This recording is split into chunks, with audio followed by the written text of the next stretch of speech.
사도행전 11장 사도행전 11장 18절입니다. 우리 한 절만 우리 한 목소리로 봉독하겠습니다. 사도행전 11장 18절 한 절만 우리 다 같이 읽습니다. 시작. 그들이 이 말을 듣고 잠잠하여 하나님께 영광을 돌려 이르되 그러면 하나님께서 이방인에게도 생명 얻는 회개를 주셨도다 하니라. 아멘. 우리가 주일마다 사도행전을 봅니다. 제목을 같이 한번 읽어볼까요? 같이 있습니다. 시작. 잠잠하여 하나님께 영광을 돌려. 베드로가 고넬료의 집에 가서 고넬료의 집 사람들에게 세례를 줬습니다. 우리가 볼 때는, 우리가 생각할 때는 잘못된 것이 하나도 없어요. 예수 그리스도의 복음을 전했고 그들이 그 복음을 믿었고 성령이 임재했고 방언의 역사도 있었고, 그래서 믿는 그들에게 세례를 주는 것이 이상할 것이 하나도 없습니다. 그런데 이 이야기가 예루살렘 교회에 전해졌고 예루살렘 교회에서는 난리가 났던 모양입니다. 긴급 회의를 소집을 했습니다. 어떻게 이럴 수가 있냐. 그리고는 욥바에 있는 이방인에게 세례를 준 주범 베드로를 예루살렘으로 소환합니다. 11장 1절부터 3절까지 우리 같이 3절이니까 천천히 같이 있습니다. 유대에 있는 사도들과 형제들이 이방인들도 하나님의 말씀을 받았다 함을 들었더니 베드로가 예루살렘에 올라갔을 때에 할례자들이 비난하여 이르되 내가 무할례 집에 들어가 함께 먹었다 하니. 베드로를 앞에 세우고 1절 말씀에 보면 사도들과 형제들, 그러니까 예수님의 12사도, 그 다음에 예루살렘 교회 교인들, 아무래도 이 사람들은 오순절날 마가다락방에서 성령의 임재를 경험했던 그 사람들이 추측이 되지 않았을까 싶습니다. 예수님의 12사도 누가 있습니까? 베드로 빼면 요한도 있고 도마도 있고 바돌로메도 있고 또 야고보도 있고, 이름만 들어봐도 너무 쟁쟁한 사람들. 성 요한, 성 도마 다 그렇게 이야기하지 않습니까? 아주 거룩한 분들이에요. 그런데 지금 이분들이 베드로를 향해서 비난하고 있습니다. 어떻게 이방인에게 세례를 줄 수 있냐? 여러분, 다른 사람들 빼고 이 사도들은 예수님과 3년을 함께 했습니다. 예수님의 십자가를 경험을 했고 부활을 경험을 했습니다. 그리고 오순절 마가다락방에서 성령의 임재를 경험을 했습니다. 그럼에도 불구하고 어떤 생각으로 꽉 잡혀 있냐면 이방인은 구원받을 수 없다. 이방인은 절대로 구원받을 수 없다. 여기에 예수님의 12명의 사도들, 베드로를 제외한 11명의 사도들도 꽉 붙잡혀 있습니다. 우리가 볼 때는 어떻게 그럴 수가 있지라고 생각하는데 이들은 그랬단 말이죠. 예수님께서 사도행전 1장 8절에 보면 성령이 너희에게 임하시면, 오직 성령이 너희에게 임하시면 너희가 권능을 받고 어디와? 예루살렘과 그 다음에 온 유대와 그 다음에 사마리아와 그 다음에 땅끝까지. 그래서 예루살렘에 있는 이들에게 복음을 전했습니다. 유대인들에게. 그리고 온 유대, 그 이스라엘 땅 남쪽에 있는 그 유대 땅에서 복음을 전했습니다. 누구에게? 유대인에게. 그리고 사마리아에 사는 유대인들에게 또 복음을 전했습니다. 땅끝은 아무래도 이들이 땅끝이라고 이야기하면 저기 북쪽, 갈릴리 북쪽에 있는 그 헬몬산 밑에 있는 단, 거기까지만 땅끝이라고 생각을 했는지, 아니면 로마 전역에 퍼져 있는 유대인들만 땅끝이라고 생각을 했는지, 베드로가 이스라엘 땅에 있는 이방인 고넬료에게 세례를 줬다라는 이야기를 듣고 이렇게 놀라고 회의를 소집을 하고 베드로에게 따져 묻습니다. 그러니까 지금까지도 12명의 11명의 사도들, 예루살렘 교인들은요, 이방인은 구원받을 수 없다, 여기에 꽉 사로잡혀 있는 거죠. 요한복음 3장 16절에 보면 예수님께서 앞에 보면 이런 말씀을 하셨잖아요. 하나님이 세상을, 그런데 유대인들한테는 이 세상을 누구예요? 유대인이에요. 자기들만 세상. 그러니까 하나님이 유대인을 이처럼 사랑하사 독생자를 주셨으니 이는 그를 믿는 유대인마다 이게 가능합니다. 그들은 지금까지 이렇게 생각하고 있단 말이죠. 하나님이 유대인을 그러니까 유대인을 제외한 사람들은 세상에 들어가지도 않고 유대인을 제외한 사람들은 믿는 자 속에 들어가지가 않는 겁니다. 이렇게 편협한 생각을 가지고 있단 말이죠. 이걸 예수님께서 고치기 위해서, 이것이 잘못됐다라는 것을 알려주시기 위해서 예수님께서 사건을 만드시잖아요. 고넬료에게 환상을, 천사를 보내고 베드로에게 환상을 보여주고. 여러분, 우리가 신앙생활을 하면서도, 신앙생활을 오래 하신 분들 가운데에서도 성경과 상관없는, 하나님의 뜻과 상관없는 도그마라고 합니다. 교리, 자기만의 독단적인 견해를 가지고 있는 분들이 있어요. 부모님으로부터 물려받은 편견과 선입견과 고정관념, 인생을 살아오면서 상처로 인하여 생긴 편견과 고정관념, 이게 하나님의 생각과 다름에도 불구하고 자꾸만 자기가 가지고 있는 그 교만과 편견이 옳다라고 생각합니다. 옳다라고 주장합니다. 베드로도 그랬단 말이죠. 베드로도 지금 예루살렘에 있는 다른 사도들과 똑같이 생각하고 있었어요. 7절 8절을 한번 읽어보겠습니다. 같이 있습니다. 또 들으니 소리 있어 내게 이르되 베드로야 일어나 잡아먹으라 하거늘 내가 이르되 주님 그럴 수 없나이다. 속되거나 깨끗하지 아니한 것을 결코 내 입에 들어간 일이 없나이다 하니, 하나님께서 깨끗하다고 합니다. 보자기에 음식을 내려주고 베드로에게 베드로야 먹으라 그랬더니 베드로가 아닙니다, 저는 이렇게 부정한 것을 먹지 않습니다. 부정한 것을 먹어본 적이 없습니다.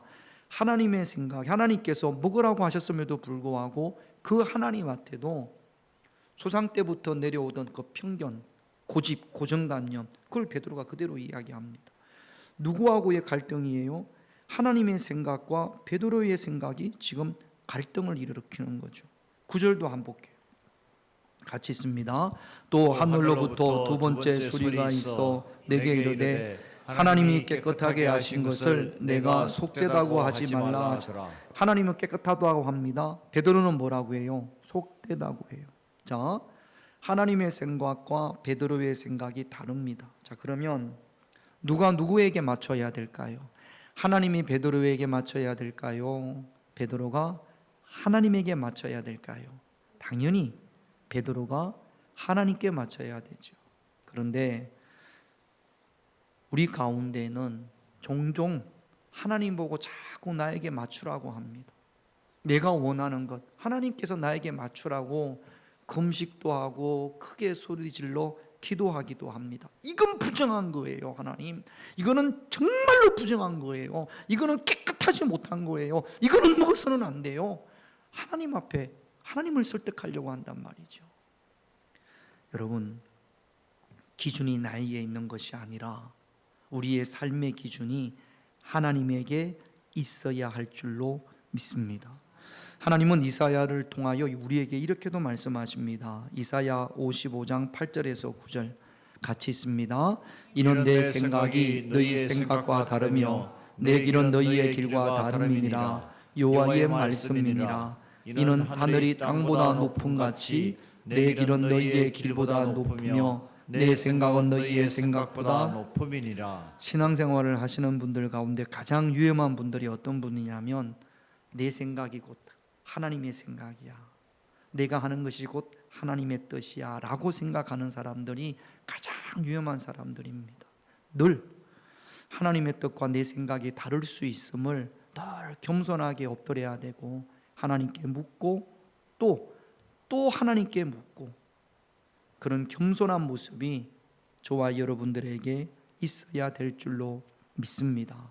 고집 부리지 말고, 변명하고 핑계대지 말고, 내 생각을 하나님의 생각에 맞추어야 합니다. 그것이 마음을 고쳐먹는 거고, 그것이 마음이 새롭게 되는 거예요. 베드로는 자기의 생각을 하나님께 맞춥니다.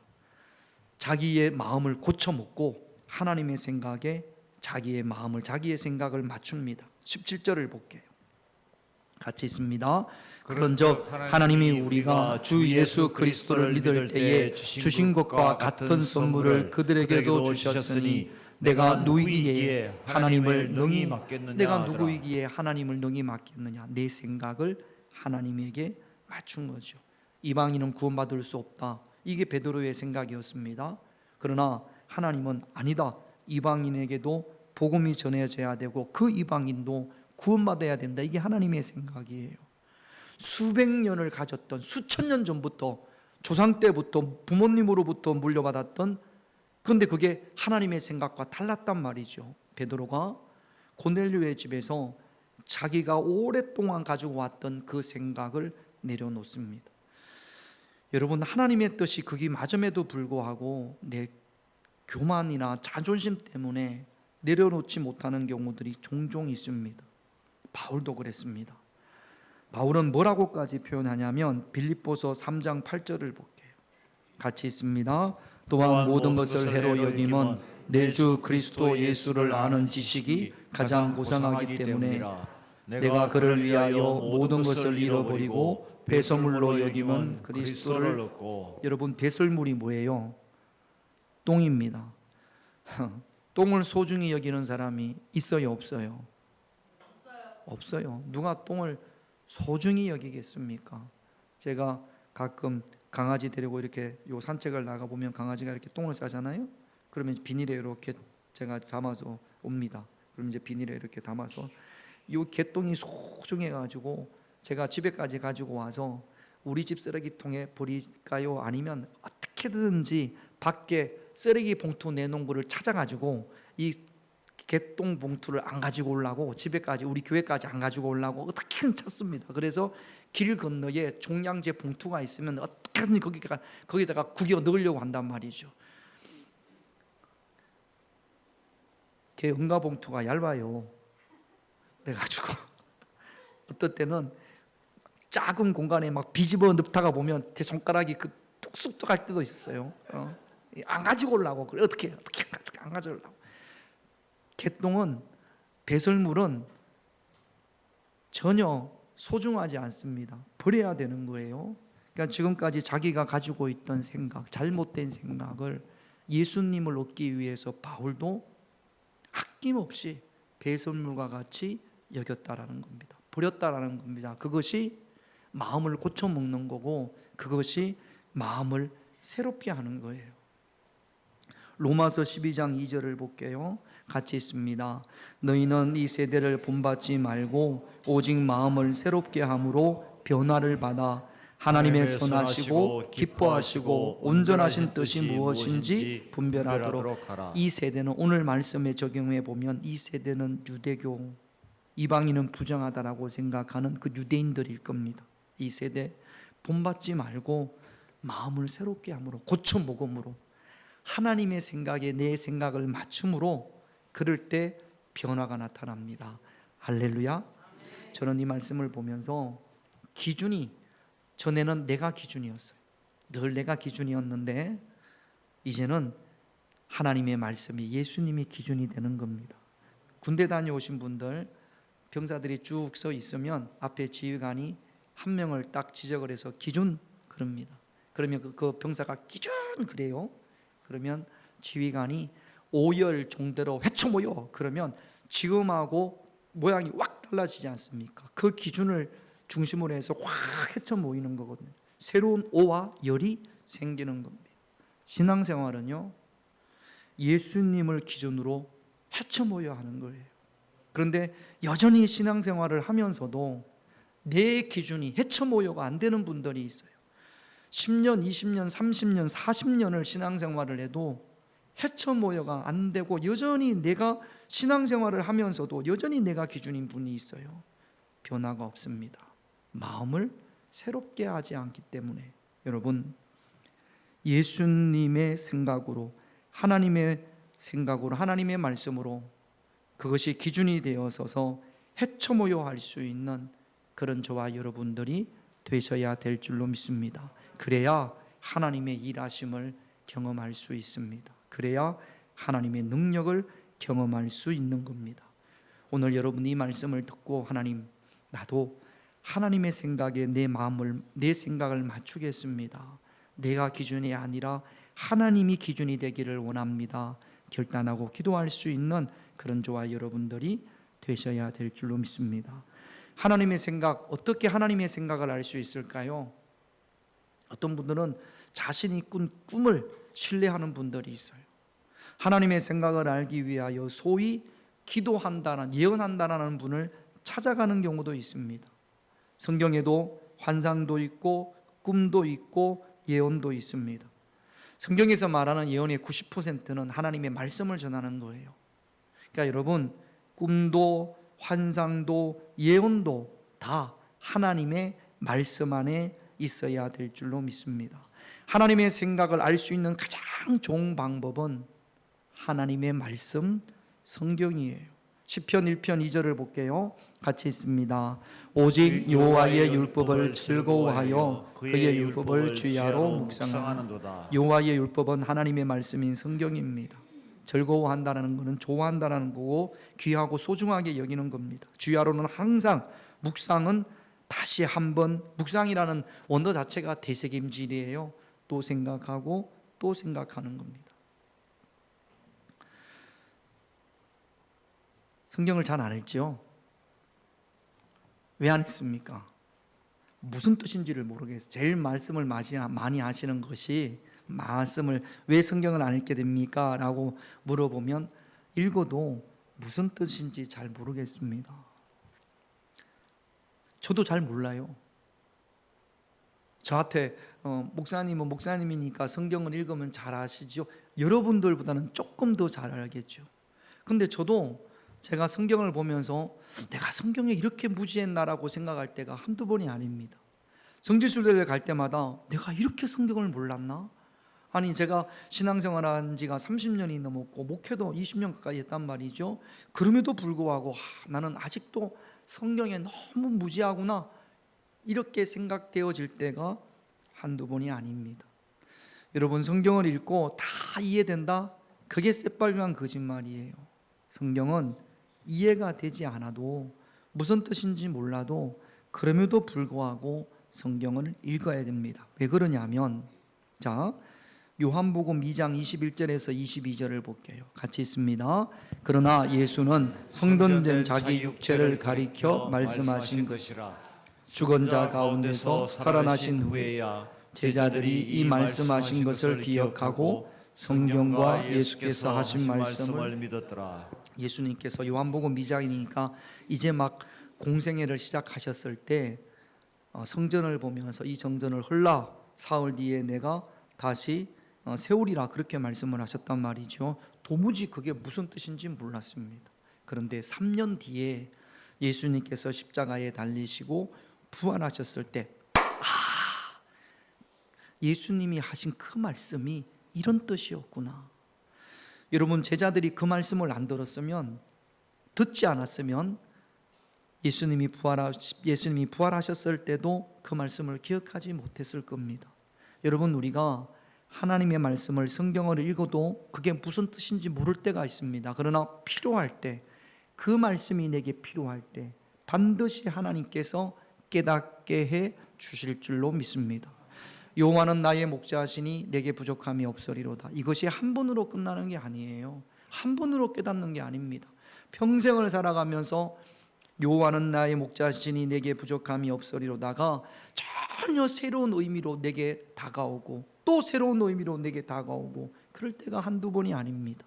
성경을 읽으면 그 말씀이 우리에게 필요할 때, 저와 여러분들에게 힘이 되고 능력이 될 그 순간에 하나님께서 기억나게 하시고 깨닫게 하실 줄로 믿습니다. 여러분, 하나님의 생각을 알기 위하여 성경을 읽고 성경에 내 생각을 맞추는 그런 저와 여러분들이 되셔야 합니다. 두 번째는요, 우리가 하나님의 뜻을 알기 위해서 하나님 앞에 기도해야 합니다. 금요일 날 예배를 마치고 이렇게 이제 운행이 끝나고 집으로 들어오는데 우리 영민이가, 둘째 아들 영민이가 전화를 했습니다. 아빠 오시려면 아직 많이 남았냐고. 다 왔어. 왜? 그랬더니 병원을 가야 될 것 같아. 왜 병원을 가? 그랬더니 탈장이 생긴 것 같다. 그래서 뭐 저는 대수롭지 않게 지가 그러고 지가 내려왔어요. 지들은 말은 또 애가 병원에 가는 줄도 모르더라고요. 어디 간다고 하니까 어디 가나 보다 그런 모양이에요. 그래서 어디를 가야 되냐 그랬더니 응급실을 가야 될 것 같다. 그럴 때만 해도 대수롭지 않게, 이 자식아 진작 이야기를 하지 지금 이야기를 하고 말이야, 너 뭘 해가지고 또 그런 게 탈장이 되고 그렇게 생각을 해서 조금 저도 이제 쉬어야 되는데, 그러니까 살짝 짜증이 나면서도 들키지 않기 위해서 하여튼 데리고 갔습니다. 그래서 응급실에 가니까 또 절차가 길어요. 바로 이게 진료가 되면 빨리 가서 그냥 약 한 번 먹고 오면 될 거라고 생각을 했는데, 이렇게 누워보더니 이렇게 벗어봤더니 여기고 밑에 이만큼 이렇게 부어올랐어요. 여기 한국병원의 의사가 여기서 못합니다. 빨리 상급병원으로 가셔야 됩니다. 이대로 두면 장이 괴사가 됩니다. 장폐색이 됩니다. 빨리 가셔야 됩니다. 그때부터 제가 급해지기 시작을 했습니다. 어디로 가야 됩니까? 모르겠습니다. 119에 물어보십시오. 그래서 119에 전화했더니 충대도 안 되고 선명원도 안 되고 어디도 안 되고, 유일하게 제가 전화해봤거든요. 성모병원에서 오라고 하더라고요. 갔습니다. 갔더니 이제 병원에 응급실로 가도 119가 아니면 또 절차가 복잡합니다. 애는 아프다고 그러는데 한참을 기다렸어요. 그래가지고 응급실로 들어가서 제 나이 정도 되는 연배되는 그 선생님이, 의사 선생님이, 이제 저는 탈장한 사람 아이는 처음 봤어요. 이렇게 나온 것을 손으로 이렇게 집어넣더라고요. 1시간 정도를 애가, 세상에 제가 태어나서 그렇게 크게 지르는 비명은 처음입니다. 얼마나 아프다고. 그리고 처음부터 저보고 나가라고, 아버님은 나가라고 그러더니 커튼을 쳐놓고, 아기 낳는 것보다 더 힘들어요. 그러는데 기가 막혀가지고 저희들 엄마가 전화가 왔어요. 그게 소리가 다 비명 소리가 전화 소리도 다 들리는 거죠. 마음 같아서는 의사의 맥살이라도 잡고 야 하지마 이렇게 하고 싶은데, 그 의사가 그럼 다른 데 가라고 그러면 대안도 없잖아요.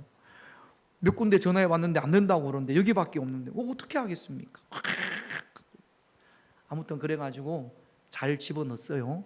잘 집어넣고 거기서 수술할 수 있는 교수님이 없어서 둔산동에 무슨 외과에 지금 장폐색이 조금 시작이 돼서, 그래서 항생제를 투여하고 내일 수술을 받습니다. 왜 제가 이 이야기를 하려고 하냐면, 우리 사람이 들었어요. 저는 현장에 있고 전화기 소리로 애가 으아 그런 소리가 들렸어요. 어떻게 해야 됩니까? 우리 집사람이, 여러분 같으면 어떻게 하겠어요? 그러니까 우리 집사람이 본인도 기도하지만 저희 어머니, 우리 원로 사모님한테 전화를 했던 모양이에요. 엄마, 영민이가 이러니까 빨리 기도해 주세요. 어제 저녁에 제가 이제 알았어요. 그래서 아니 나이 드신 분한테 엄마 나이도 들었는데 그거 신경 쓰게 뭐 그렇게까지 이야기하냐고. 아니 그러면 누구한테 기도를 부탁을 해? 애가 이렇게 아프다는데 기도 부탁을 해야지. 자, 나이 많은 노인네한테 뭔 그런 이야기를 해? 1번, 이게 맞습니까? 기도하시는 엄마한테. 그래도 내가 어려운 일이 애가 이렇게 아파하니까 기도하는 사람은 엄마밖에 생각이 안 나. 80이 넘은 엄마한테 엄마 기도해 주세요 전화하는 게 2번이 옳습니까? 어떤 게 옳습니까? 제가 틀린 거죠? 기도해야 합니다. 여러분 주변에 기도하는 사람이 있어야 합니다. 할렐루야. 그래서 그 기도하는 사람에게 기도 부탁하는 것이 정답입니다. 하나님께서 그 기도를 통하여 역사하실 줄로 믿습니다. 우리 유가영 집사님이 축하받을 일이 있어요. 제가 지금 잠자는 제가 몇 살이죠? 유연이가 7살. 그러니까 8년 전에 결혼을 해서 이제 아이를 낳으려고 임신 전에 검사를 했더니, 집 앞에서 검사를 했더니 빨리 큰 병원에 가라고. 큰 병원에 가라고 그래서 충대를 갔나요? 막 검사를 했더니 이게 암인, 연기암이라고. 이렇게 그때 뭐 이제 막 결혼해가지고 아기도 안 낳는데 암이라고 하니까, 그때 우리 교회 암이 두 분이 계셨어요. 우리 정순자 권사님이 췌장암, 그 다음에 우리 유가영 집사님이 연기암인데 난소암. 처음에는 별것 아닌 거라고 생각을 했어요. 근데 가면 갈수록 심각해지는 거예요. 처음에는 그 뭐 있는 거, 처음에는 암이라고 안 했어요. 조직 검사를 했더니 암이라고 합니다. 제가 그때 암이라고 했을 그때 제가 병원에 도착을 했어요. 의사가 와서 암이라는 거죠. 그러니까 이 가족들이 전부 다 얼굴이 새카매졌어. 의사는 빨리 다 이게 뭐 아기를 낳을 수 없어요. 그렇게 하면 이 집안 아기를 낳아야 되는데, 그래서 우리가 기도하자. 그래가지고 의사는 빨리 다 모든 걸 다 제거를 해야 된다고 그러는데, 기도하면서 거의 뭐 우기면서 기도하면서 그렇게 해서 제가 태어났습니다. 예배 때 끝나고 나면 쪼르륵 뛰어오르는 애가 태어났어요. 우리 가영이 집사님이 임신해가지고 예배 드릴 때마다 앞에 나와서 기도받았거든요. 아기를 낳았어요. 언제부터 지 혼자 오대? 엄마랑 같이 안 오고 자다가도 예배만 끝나면 뛰어나오잖아요. 뭘 알고 그러는 건지 요즘은 또 나와가지고 기도받으면서 또 개다리춤도 추는 것 같아요. 어제 그저께 지난주에 이제 다시 한번 검사로 가는 날입니다. 이렇게 그 당해본 사람은 알아요. 저도 그래요. 다 뭐 치료가 됐다고 그래도 검사를 하러 갈 때마다 긴장이 되고, 저도 뇌출혈이 있었지 않습니까? 두통 있을 때가 있잖아요. 두통 없는 사람이 누가 있어요? 살짝 두통만 있으면 그 막은 게 풀렸나? 늘 여기에 사로잡혀 있습니다. 근데 이제 지난주에 갔더니 완치라고, 안 와도 된다고 다시는 오지 말라고, 그리고 그 대전에서 건강검진이나 받으라고 그러더랍니다. 그 전에 제가 왜 이 말씀을, 저도 이제 할머니한테 들었으니까, 엄마가 이제 서울로 검사로 받으러 간다고 하니까 유연이가 엄마 잠깐만 그러더니 냉장고에 가가지고 포도주스를 가져오더니 예수님의 보혈을 먹고 가라고. 그 맞나요? 예수님의 피. 예수님 또 전달이, 또 저는 또 어른이니까 보혈이라고 예수님의 피 먹고 가라고. 이게 여러분 성찬에 참여하니까 먹었어요. 그래서 먹었어. 예수님의 피를. 이게 여러분 이런 거예요. 여러분 별거 아닌 것 같아도 아이들이 아무것도 안 나고 지금도 저렇게 할머니 품 안에서 자빠져 자고 있잖아요. 그래도 이게 예수님 안에 있는 거고 하나님의 은혜 가운데 있는 줄로 믿습니다. 여러분 기도할 때 하나님께서 역사하세요. 그래서 하나님께서, 우리 그때 얼마나 많이 기도했습니까? 유가영 집사님을 위해서, 우리 정순자 권사님을 위해서. 아무튼 정순자 권사님도 완치 판정이 났어요. 그래서 우리는 다 완치가 됐습니다. 은혜이고, 그 완치 판정 가운데에는 많은 분들의 기도가, 특별히 우리 유가영 집사님은 우리 고윤남 권사님이 딸 위해서 많이 기도했을 거 아니에요? 안 했어요? 많이 했어요. 내가 아픈 것보다 더 많이 했습니다. 우리 아이도 아프면 지는 잘 몰라도 부모님이 얼마나 마음을 졸이고 기도하는지 모릅니다. 우리 아까 찬양했잖아요. 기도를 여기 보면, 찬양에 보면 기도할 때 상한 마음 만지시고, 기도할 때 내 모든 상처 치료하시네. 기도할 때 삶의 짐 벗기시며 기도를 멈추지 않으리. 기도를 통해 역사하시네. 여러분 성경 읽고 기도합시다. 할렐루야. 새벽에 기도하시는 분들이 한 6, 7분 오십니다. 더 오세요. 더 오셔서 주변에 계신 분들은, 교회를 걸어오시는 분들 다 이렇게 오고 기도하시고, 그 다음에 새벽에 못 오시는 분들은 집에서라도. 이게 정답이지 않습니까? 하나님의 말씀과 기도하는 것. 말씀을 통해서 하나님의 생각을 알고 기도를 통해서 내 생각을 하나님에게 맞출 수 있는 그런 저와 여러분들이 되셔야 될 줄로 믿습니다. 4절을 볼게요. 같이 있습니다. 베드로가 그들에게 이 일을 차례로 설명하여. 참 이것도 우리가 배울 만한 것 가운데 하나예요. 막 사람들이 흥분해가지고 어떻게 이방인들에게 세례를 줄 수 있냐고. 베드로는요, 자기가 주려고 한 게 아니에요. 하나님의 뜻이 그래요. 하나님이 그렇게 하라고 하셨잖아요. 그 하나님에게 순종한 거란 말이죠.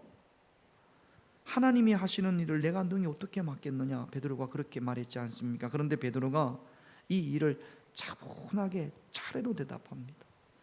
여러분, 하나님의 역사를 경험하신 분들이나 또는 하나님의 뜻을 전할 때 우리가 꼭 가져야 할 것이 무엇이냐면 베드로와 같이 인내와 친절과 온유입니다.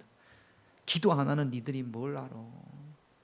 하나님이 보내주시는 성령의 역사를 경험해 봤어? 무시하지 않습니다. 차분하게 인내하고 친절하고 온유한 태도로 차례차례 베드로가 설명을 합니다. 자, 16절을 한번 볼게요. 같이 있습니다. 내가 주의 말씀에 요한은 물로 세례를 베풀었으나 너희는 성령으로 세례를 받으리라 하신 것이 생각났노라. 무엇이 생각이 났어요? 주의 말씀이 생각이 났어요. 그러니까 성경이 생각이 나. 예수님의 말씀이 성경이 생각이 난 거죠. 우리가 말씀을 알고 있으면 그 뜻이 무엇인지 몰라도 하나님께서 깨닫게 해주실 줄로 믿습니다. 그리고 베드로가 이렇게 이야기합니다. 17절 같이 있습니다. 그런즉 하나님이 우리가 주 예수 그리스도를 믿을 때에 주신 것과 같은 선물을 그들에게도 주셨으니 내가 누구이기에 하나님을 능히 맡겠느냐 하더라. 누구이기에 하나님을 능히 맡겠느냐. 이 하나님이 하시는 일이다. 여기까지 듣고 그렇게 막 얼굴을 붉혀가면서 베드로를 향해서 비난했던 사도들과 예루살렘 교인들의 반응, 이 반응도 참 귀합니다. 베드로의 이야기를 듣고 나서 어떻게 반응하느냐, 18절을 한번 읽겠습니다. 같이 있습니다. 그들이 말을 듣고 잠잠하여 하나님께 영광을 돌려 이르되 그러면 하나님께서 이방인에게도 생명을 얻는 회개를 주셨다 아니라. 듣고 어떻게 하여? 잠잠하여. 따라합시다. 듣고 잠잠하여. 이거 잘 안 됩니다. 듣고 잠잠하여, 이게 잘 안 돼요. 제가 목회를 해보면 여러분들하고 우리 경도들하고 이야기를 해보면 그게 성경적이라는 것을 어느 정도 내가 알아요. 이게 성경적이야. 그런데도 그 의견에 수긍하기가 자존심이 상해. 지금 여기에 있는 사람들 중에서 베드로에게 이렇게 이야기하는 사람이 있을 수도 있지 않습니까? 손을 들고 베드로 사도요, 그렇다면 고넬료의 집에 가기 전에 먼저 우리하고 상의를 해야 되지 않냐. 아니 그거를 아무리 하나님으로부터 받았다고 한들 우리하고 상의 없이 어떻게 당신 혼자 결정을 해서 이방인에게 세례를 준다는 것은 그들을 우리 교회의 한 일원으로 받아들인다는 거거든요. 그런 겁니다. 우리 교인이 되는 거예요. 어떻게 당신 혼자 이방인을 우리 공동체의 한 일원으로 그 받아들이는 결정을 당신 혼자 할 수 있냐, 이렇게 물을 수 있지 않습니까? 상의하고 회의하고 어떤 결과를 표를 한다든지 그렇게 해야 되지 않냐라고 이야기할 수 있지 않습니까? 그런데 잠잠합니다. 여러분, 때로 우리가 신앙생활을 하면서 그게 맞는 말이에요. 그게 성경적이에요. 그런데 내 자존심이 허락이 안 되거나 내가 좀 이해가 안 되거나 그럴 때 잠잠하십시다. 그것이 성경적이라고 생각이 된다면, 그렇다면 잠잠하십시다. 그리고 하나님께 영광을 돌려드리십시다. 이것은 하나님이 하시는 거야. 하나님이 하시는 것을 우리가 다 깨닫지 못합니다. 다 이해하지 못합니다. 그러나 그 모든 상황을 봤을 때에 이 베드로가 자기 욕심으로 한 거 아니잖아요. 잠잠하여 하나님께 영광을 돌립니다. 이게 지금 예루살렘 교회의 위대한 모습 가운데 하나입니다. 보통 교회들이 이렇게 하지 않거든요. 막 반대말이 오가고 또 회의하고 막 이렇게 됩니다. 그런데 예루살렘 교회는 그들이 말을 듣고 잠잠하여 더 이상 베드로를 괴롭히거나 더 이상 베드로를 비난하지 않습니다. 다른 소리를 내지 않습니다. 여러분, 우리도 잠잠하여 수근수근하지 말고 잠잠하여 하나님께 영광을 돌릴 수 있는 그런 저와 여러분들이 되시기를 주님의 이름으로 축원드립니다. 한번 따라합시다. 잠잠하여 하나님께 영광을 돌리자. 세 가지입니다. 첫째는 뭐냐 하면 하나님의 생각에 내 생각을 맞춰야 됩니다. 기준이 하나님이 돼야 됩니다. 아직도 기준이 여러분들이라면 하나님을 기준으로 헤쳐 모여 해야 합니다. 그래야 마음이 새롭게 되어 변화가 되는, 그래야 하나님의 일하심을 경험할 수 있습니다. 어떻게 하나님의 생각을 알 수 있습니까? 기도와 말씀과 기도입니다. 말씀과 기도를 통하여 하나님의 생각을 더 많이 알아가는 그런 우리 평화교회 성도님들이 되시기를 바라고, 여러분들의 신앙의 삶 가운데 혹시 이해되지 않더라도, 혹시 머리로는 이게 이해가 되는데 가슴이 따르지 않다고 하더라도 그것이 성경적이라면 잠잠하여 하나님께 영광을 돌리는 그런 저와 여러분들이 되시기를 오늘 이 시간 우리가 함께 기도하기를 원합니다. 기도 제목 보겠습니다. 1번 같이 있습니다. 하나님의 생각에 내 생각을 맞추어 마음을 새롭게 하게 하옵소서. 마음을 새롭게 함으로 변화를 받아 하나님의 일하심을 경험하게 하옵소서. 하나님의 생각에 내 생각을 맞춰야 합니다. 2번 같이 있습니다. 말씀과 기도로 하나님의 생각을 알게 하옵소서. 성경 읽으십시다. 그래야 하나님의 생각을 알 수 있습니다. 3번 같이 있습니다. 내가 잠잠하여 하나님께 영광을 돌려야 하는 것이 무엇인지 알게 하옵소서. 있을 겁니다. 내가 잠잠해야 될 것, 그것이 무엇인지 알기를 기도하십시다. 또 하나님이 하시는 일 앞에 늘 잠잠하여 영광을 돌리게 하옵소서. 이 세 가지 기도 제목 가지고 우리 할 수 있다 하신 이는 찬양하고, 이 세 가지 기도 제목 가지고 우리 하나님께 함께 기도하겠습니다.